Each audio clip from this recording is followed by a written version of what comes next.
Hello, hello, and welcome to SheGulls Extra for the SheGulls podcast, episode 108. So this will be 108.5, which again, I think I said last episode, FM. sounds like a radio station, doesn't it? So tune in to SheGulls Extra 108.5. Maybe we could do that next. What, a Our radio own station? Maybe. We'll do like them people who go out, they went out, they had a boat, didn't they? And they broadcast from international waters, and that way the government couldn't get them. They've got Albion Unlimited and Albion Raw, all these ones that get onto the radio, all about the men's team. That's very true. About time we get a women's one. BBC Sussex. Absolutely, damn right. I'm doing like a power fist. If anyone's listening, I'm doing a power fist with my hand.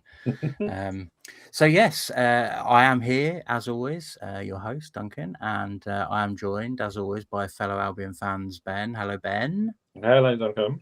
By Claire. Hello Claire. Hello Duncan. And some of you might have heard the dulcet tones there of our special guest on this extra episode, which is Charlie. Hooray for Charlie! Charlie.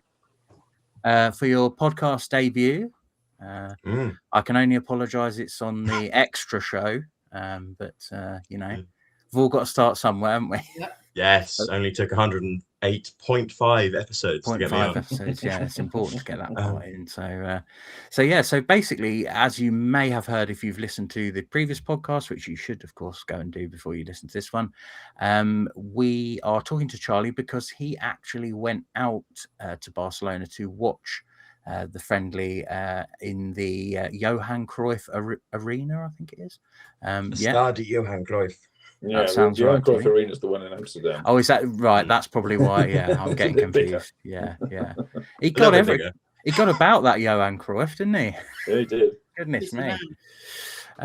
So yeah, we're going to basically chat to Charlie and find out sort of how he got on, essentially. So off we go. So I thought we'd start, if we may, by sort of just asking kind of how the day unfolded for you, because I know that you weren't there like overnight or anything, so presumably you were flying out on the day. Was it all sort of quite simple, quite smooth? Take us through it from when you left your front door. Wow. So I realized that I'm going to go even before that. I realized the day before I had a little look at my flight tickets and I was like, oh, I don't know why I've booked a flight that gets in 2 hours and 15 minutes before the game starts. That wasn't very good thinking on my part. And then I sent it to the group. We made a little group of people who are going to Barcelona. And Olivia, someone who always comes to the games, said, the last time I flew with Whaling to Barcelona, the flight was delayed by 2 hours. And so I was like, well, if it's delayed by 2 hours, I've just spent 200, 300 quid on accommodation and everything, and I'm going to miss the game. And it was actually delayed by about 15, 20 minutes. And so I land at about 6:10 in Barcelona. And the first thing I get is Sylvia, the seagull, landed about 2 hours earlier. And the first thing I find when I turn my phone on after I land is Sylvia saying, I've been on public transport for 2 hours and I've got another half an hour to go. Oh my God. And so I'm thinking, okay, I'm not going to go public transport. I ran around the airport trying to find some taxis. It was a little bit rainy. And so I was running around in the rain and bags and everything. I found a taxi rank.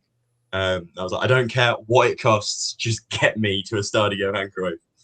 And I didn't quite hear what the taxi driver said when I asked how much it would be. It was either 30 or 50 euros. And so I was sitting there in the taxi, with a Google Maps to a Stade Johan Cruyff up, and seeing the ticker go up slightly. And I realized, okay, it's only going to be 30. That's fine. That's acceptable for like a desperate taxi. I'm like, okay, I can pay that. So I get to the game with about an hour and a half to spare, which I didn't think I was gonna. So it's not too far from the stadium, especially when you're driving. And then you get in, and pretty much everyone was already there who was there. I counted, there was about 25 to 30 Brighton fans there. So I see a few people going in with me. We've got basically a stand to ourselves. And I go in, first thing I do, go and put face paint all over myself. Got some good pictures. I've probably often seen on TV with face paint. And then they're playing incredible music. I mean, they've got a massively loudspeaker, which we're just not used to at the Broadfield. When I sit in the atmosphere section, there's not. Is there a speaker? If there is, it's like on 3% volume. And then they've got this massively loud speaker, and obviously the Spanish are pretty good with their music, and half of it's like Spanish vibes, and then half of it's like exciting English, like the golden song from K-pop that goes everywhere, and I don't know, Sweet Caroline, and all of these things. It was actually Sweet Caroline in Spanish. Yeah, and so I was like dancing and everything. I've just spent a load of money to come all the way to Barcelona. I'm going to go all out. Face painted blue and white, all of this stuff. So I'm giving it large. I'm dancing and everything for a good hour at least. And eventually the game kicks off, and I sit down and I start chanting and singing, and I realize 5 minutes in, I am so tired already. It's only a 2-hour flight, isn't it? But like you say, you've got to get to the airport. You've got to, all that stress of like, oh, am I in the right place? Have I got to? Where's my gate number? And running around like a loony. And then you finally get on your plane. It's still a 2-hour flight. You get to the other side. You've still got to get there, haven't you? It's still that like, oh my God, where do I go? How do I get there? So yeah, it's exhausting. It's different from, because it's almost the same amount of time to get up to Manchester, give or take. But with Manchester, you get to the Amex, you get in the coach, and then you don't have to think about anything. With this one, it's like, okay, right, I've got to walk to the station, and then I've got to get from the station to the airport. I've got from the air, like, so much going through my head. I'm like, any sort of thing can go wrong. And so you're so mentally active the entire time that you just get mentally exhausted by the end of it. Even if physically it's not that long and not too hard to get a train and a plane. See, I was done. I mean, I'd been going since like 11 o'clock. I mean, I had a 2 o'clock flight. I thought, treat myself to going out late, and eventually regretted it. But I got there on time, so yeah, and the game was great, as you said, in the 108, not 0.5. I mean, once you spent all that money and you're sitting down in the flight and on the train, I was convincing myself. I was like, I said to Amy before the game, Claire always says 4-0, and I'm saying 4-0 as well. There was 4 goals. It was 4 goals, yeah. Exactly. Yeah. Would have been nice if we scored another one or more. But hey ho.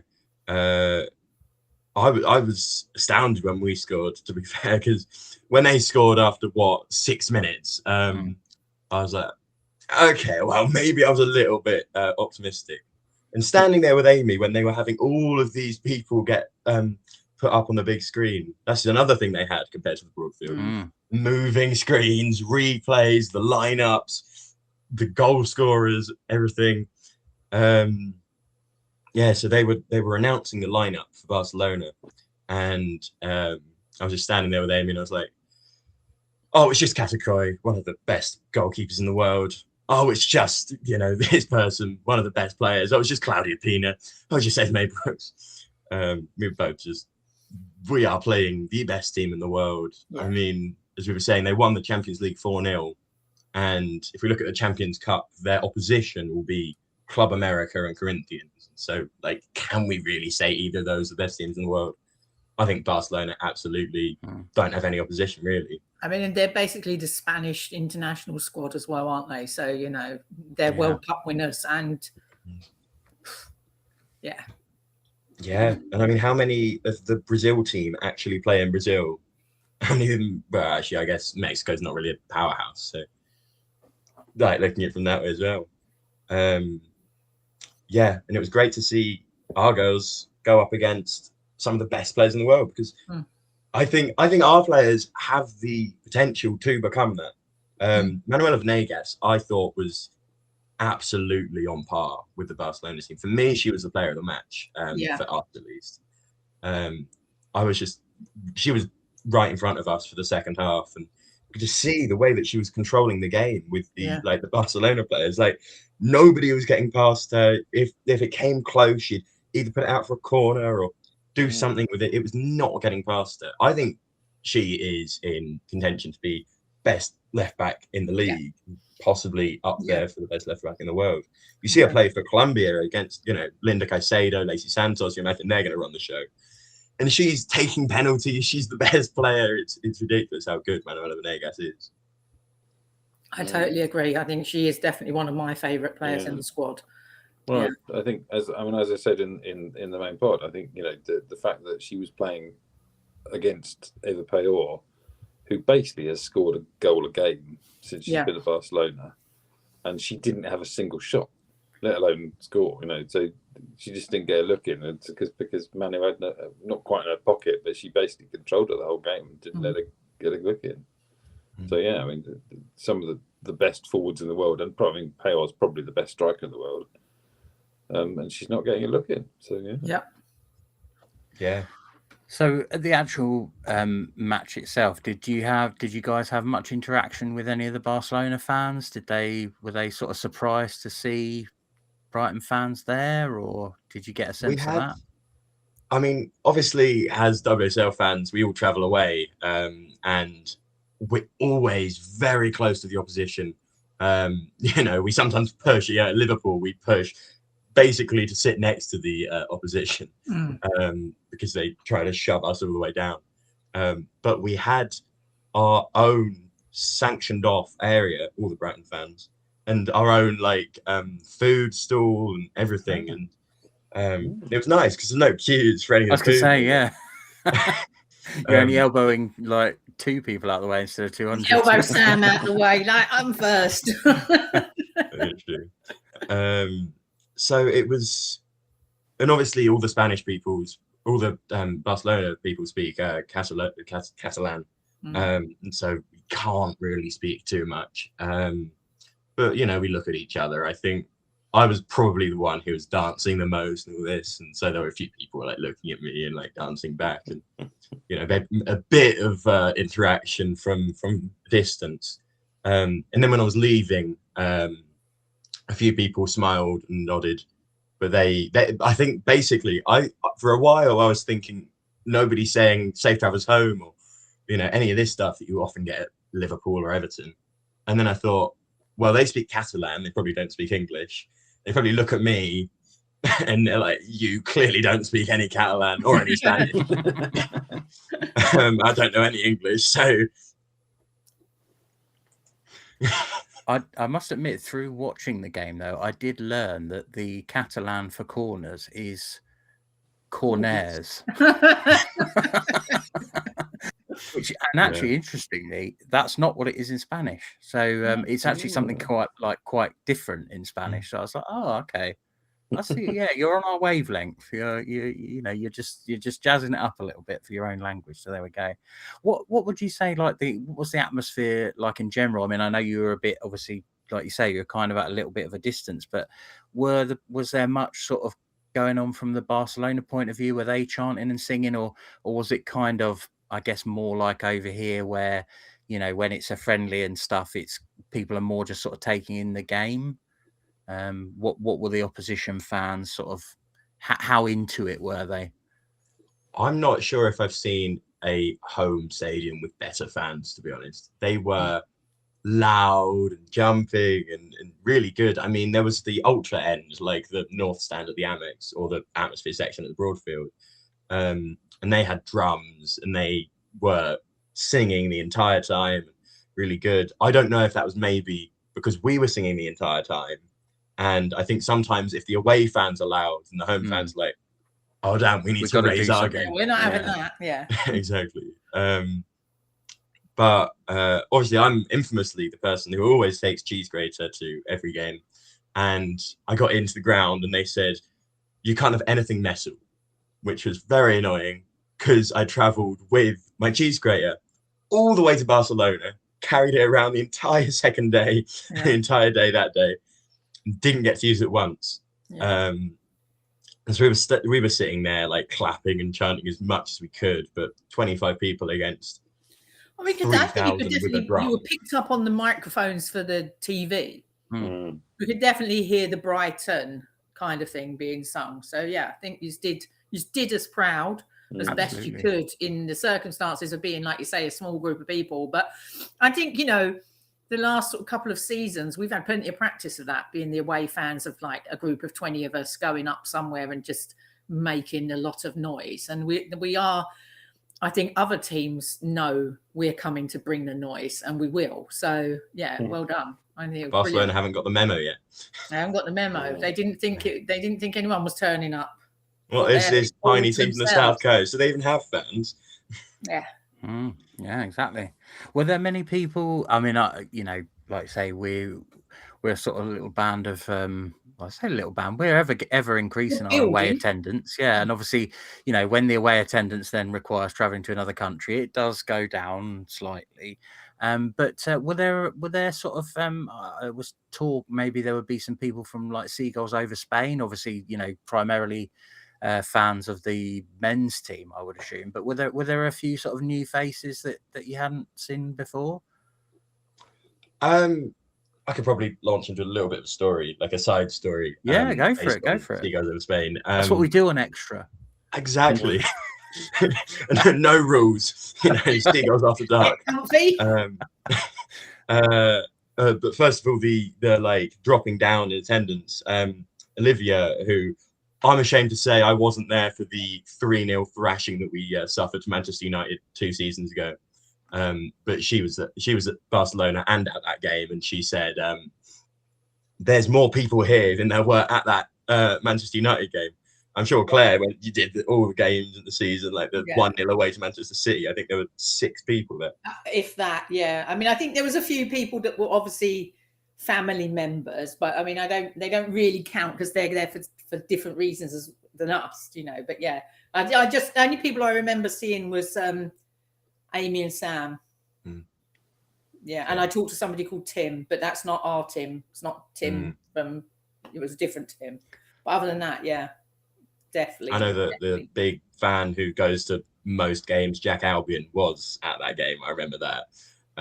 But yeah, like as you're saying, maybe 6, and to have 25 in Barcelona, who I think most of them did travel over, is a sign. And I think to have 1,000 for PSG, like talking about attendances, I think it's pretty good. And I am very interested to what Arsenal is going to be at the Broadfield, and then how many will bring to Birmingham, and how many will have home to Charlton or even Spurs in the League Cup. I'm thinking we're going to have a bit of a rise in attendance this season. Would you imagine getting 30,000 to Wembley, or you'd hope getting 30,000 to Wembley? But yeah, SheGulls over Spain. So tickets for Barcelona went out about a month before the game happened, and we were all. I think it was me and Olivia, maybe Joe a little bit. Joe, fan of Advisory Board, trying to get in contact with the club, saying, "We've got our flights booked. How do we get our tickets?" And they're like, "Oh, information will be released. You'll buy it through the club." Basically, the very little communication that we often get from the club. And about a week, maybe even slightly less than a week before, I messaged the official SheGulls over Spain account on Instagram maybe 2 weeks before the game, and they said they're not going, but they can put me into contact with someone else who's going. And so I get on Instagram and I'm searching up this guy and I send him a follow request, and you know, we're all trying to go back and forth. And then he eventually messages me, I think the day before they're released to the Brighton fans, who are in England, saying that they contacted Paul Barber himself and got information that that was released to the Brighton fans in England the day after, about a week before, which is like, so they had the information but weren't telling the people who'd bought flights over there, just telling SheGulls over Spain.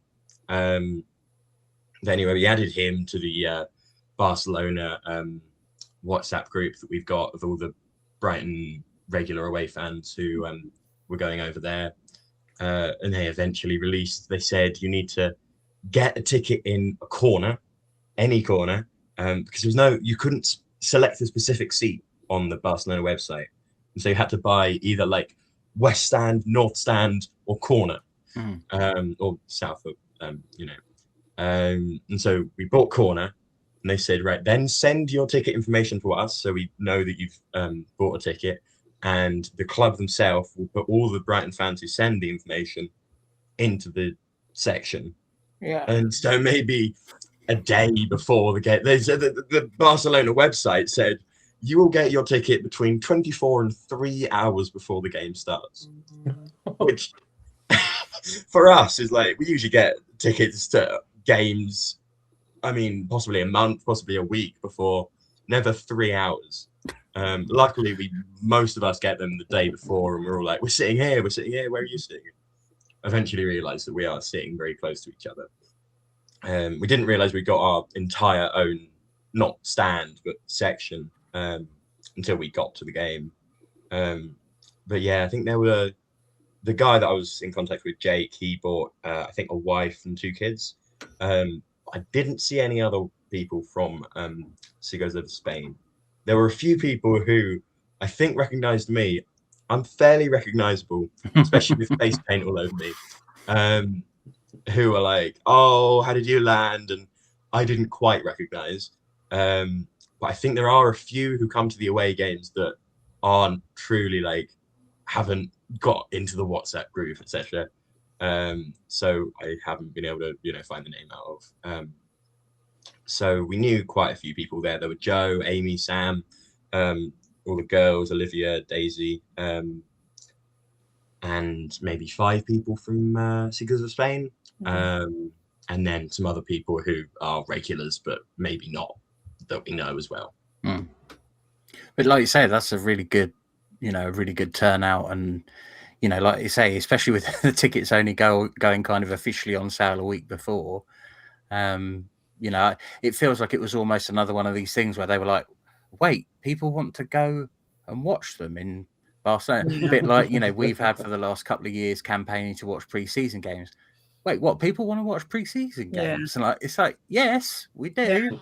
Yeah, I'm kind of hoping that this is going to continue now, and the club will get a bit more savvy about it and a bit more helpful, because I think what put me off going in the end was it was the idea of like everybody's in different hotels in different parts of the city, and it's like I just really didn't want the hassle of a game finishing at like 10 o'clock at night, and I'm basically on my own trying to find my hotel, and you know what I mean, and then just having to do all of that was just a nightmare. If the club could organise so that there's a hotel next to the ground, and we've booked some rooms, potentially if you book them now you can get them, then at least like we would have had a bit of a travelling support that was supporting each other, rather than being like you say, you get to the airport, you've got to run around, find an Uber. You don't look it up in advance how much that Uber going to cost you. Suddenly you're hit with 30 euros that over here might have been a £5, do you know what I mean, or something. And so there's all these little things that add up that I think just for me meant I'm not doing it this time round. And like you say, it was very last minute sort of, oh, yes, this is happening, and nothing, no info. Oh, here's some tickets. It's very kind of, we're women's football supporters. Women are going to want to travel, and they are going to want a little bit of support doing that, I think, in times. Not everybody gets to travel in a group or with friends, So in future, I'm hoping that the club kind of has a bit more thought about what they're asking us to do, because if they did that, I think a lot more of us would have gone. I think if there was a way of booking it through the club properly, I think more of us would have gone. Yeah, it sort of feels like maybe we spoke on the main podcast about it kind of feeling like these kind of the PSG friendly and the Barcelona friendly kind of got slotted in. So I think that having done it once and now appreciating the fact that there is demand, and also perhaps in the future it not kind of being quite so ad hoc almost, that they would be able to do something, because I completely agree. I think from my own perspective, I kind of look at it as like a set of scales, and at some point the cons will outweigh the pros, and I think for me, it was the cost was a big con, but then obviously then the other factors, were kind of completely offset it. So to me, it was just a bridge too far, really, because I knew it was going to cost, for myself and my daughter would have cost us near enough 500 quid. And when you think you could, mine, myself and my wife's season ticket plus the 2 kids' season tickets was like 270 quid. And I thought I could probably pay for that and pay for travel for me for every away game for the same price as going to see the friendly. So that was kind of my thinking behind it. But again, like you say, if there's a way that we can get more notice, maybe the flights haven't yet come out or whatever, and we're ready on the button when they go on sale, as opposed to, people just going on their holidays. Or obviously, I think being a Friday as well would have pushed the hotel cost and the flights up, because obviously that's when people want to go have a nice city break. You might do Friday to Monday. And even if it had been in an afternoon kickoff, you could fly in and fly out, fly and back, which is a lot. I mean, I've done that for lunch. Do you know what I mean? It's so easy. You can it's 2 hours in, do what you got to do, 2 hours out, you're out. But it's the staying over part, and like you say, it does add up. It would have wiped out half my holiday budget for the year, and just for one night. And it was a friendly. I think had it been we were in Europe and this was a proper game, then maybe it's a bit different. But as for a friendly, not, I was just like, I paid $4.99 to watch it on telly. There we go. But Charlie was there, so in the ground, in the ground, like friendly for me. Absolutely. No, exactly. And I think, bearing in mind that you've gone to all that effort to get there, like you say, you absolutely have to take it all in and make that absolute most of it. So it's, I'm glad to hear that you were able to do that. What was it like sort of after the game? I think I'm pretty sure I read that the players came over and stuff, but were they a bit surprised to see you, or they were just kind of, did you kind of manage to get to have a little chat with them, or were they kind of chaperoned off? The stand in Barcelona was really high up. I don't think I've really ever been at a ground that's had such a high stand. Like, you would do damage to yourself if you climbed over it. So we were kind of looking down at them, and we hung a load of flags over the side, which you could see on TV as well, by the way. You could definitely see those.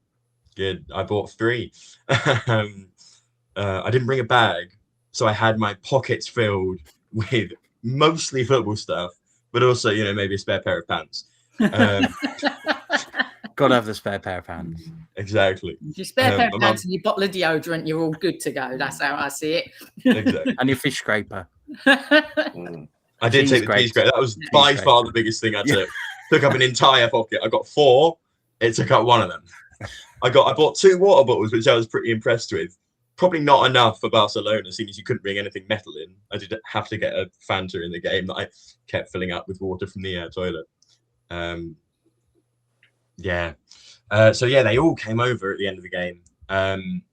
There was a trophy for the best player of the losing team. Which arguably is like a participation trophy. But I think the way I look at it is more Barcelona set up a trophy that they know they're going to win. They're not inviting, Bayern Munich or Lyon. They're like, we want to start a season with a trophy. So we're going to smash someone, as Ben pointed out in the last, in 108, 6-0, 5-0, 4-0. But we will also throw a little shout to someone who, I think it was a kind of thank you for coming thing, wasn't it? Really? Yeah. Because it was quite a big night for them as well, because they did before the match they did a big presentation of all the players and stuff to the fans, which so it's their presentation evening, which again is why they've got no intention of losing the game because it's just a bit of a party. So it's sort of dressed up like it's a trophy, but really I'd say they're not inviting Lyon. They're inviting a mid-table WSL side. But I think the fact that the team has come on so much, obviously the FA Cup finalists. that kind of stuff, and somebody somewhere has been doing some work behind the scenes and things, and so we played against two of the biggest clubs in Europe this summer, which has been fantastic. Yeah, great experience. So yeah, Maisie Simons won that and went and picked up a trophy, and there was a few bits and pieces that were happening. They didn't get any medals. There was no winners or losers medals. There was a trophy and another trophy for the losers. Yeah. But then once she'd done that, she came over, or maybe it was before that they all came over and stood clapping for a very long time. It felt like a bit of a standoff. It felt like it lasted about 10 minutes.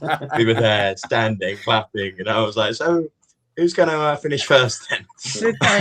Yeah. Because we didn't want to finish clapping the players, because obviously they're the players and we're there to support them. But they didn't want to finish clapping us because we spent a lot of money getting there. Absolutely. I think our players absolutely appreciate our fans and the way that we have built that travel up, and like you say, to get 25, 30 people in Barcelona for a friendly, I think that says everything about what our fans are all about, and I think our players appreciate it. Our manager appreciates it, certainly. So, long may it continue, and we'll just keep building it. Yeah, definitely. It's a sort of symbiotic relationship anyway, isn't it? Because I think, if we stood there clapping for 10 minutes and they just had their backs to us and they'd folded arms and stuff like that, we'd stop clapping for 10 minutes quite quickly.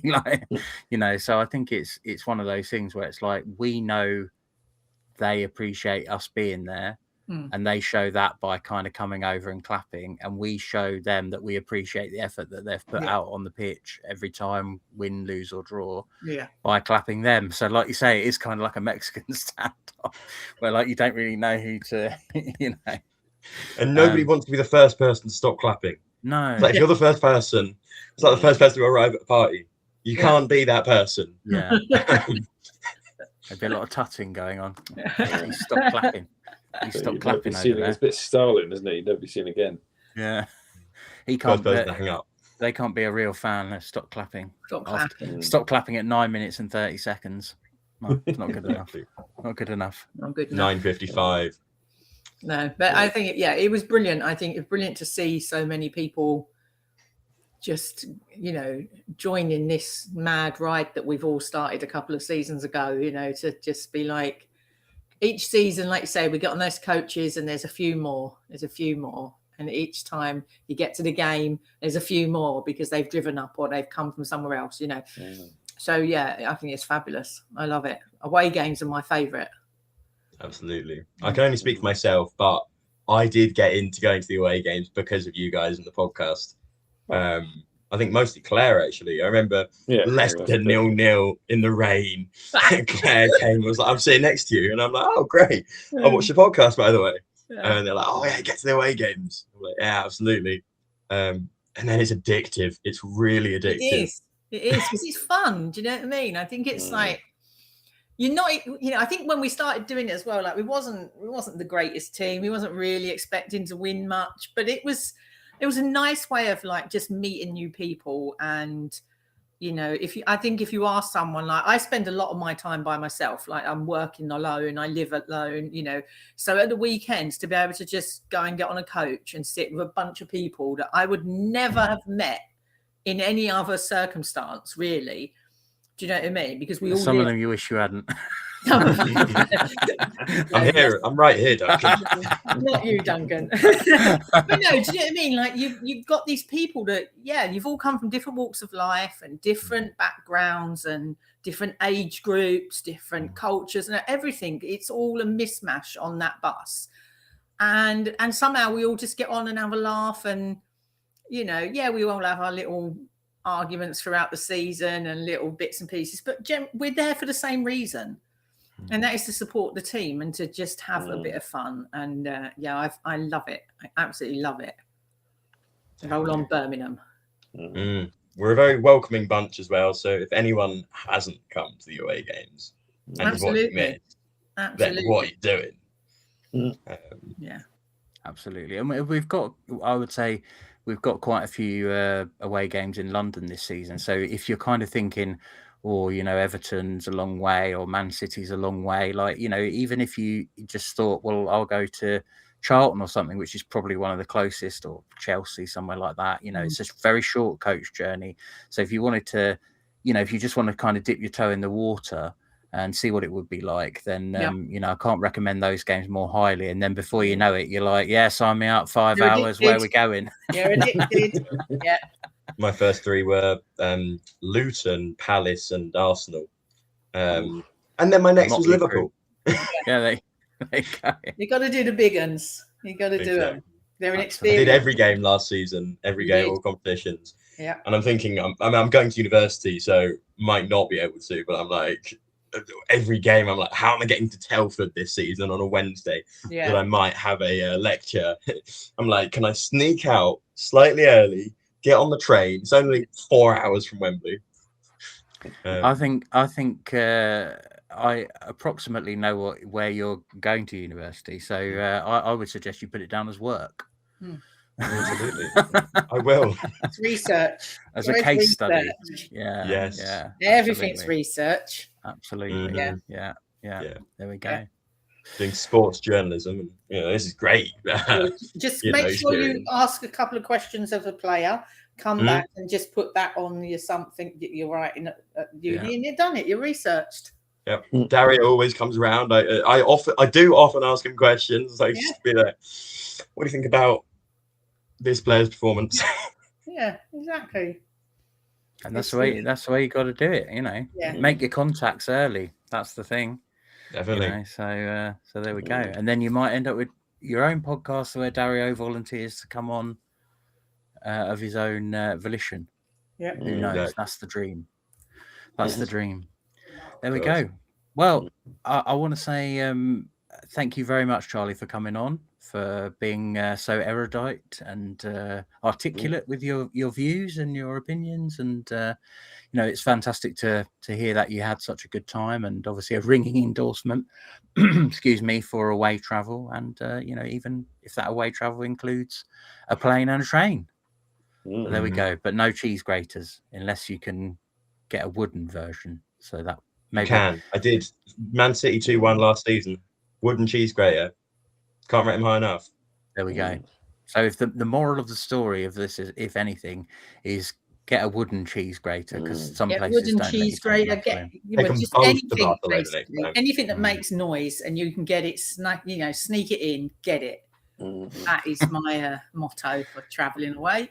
Exactly. Or just bash the seats, clap, stamp your feet, shout. I don't care. Just make some noise. There's a lot of sleep.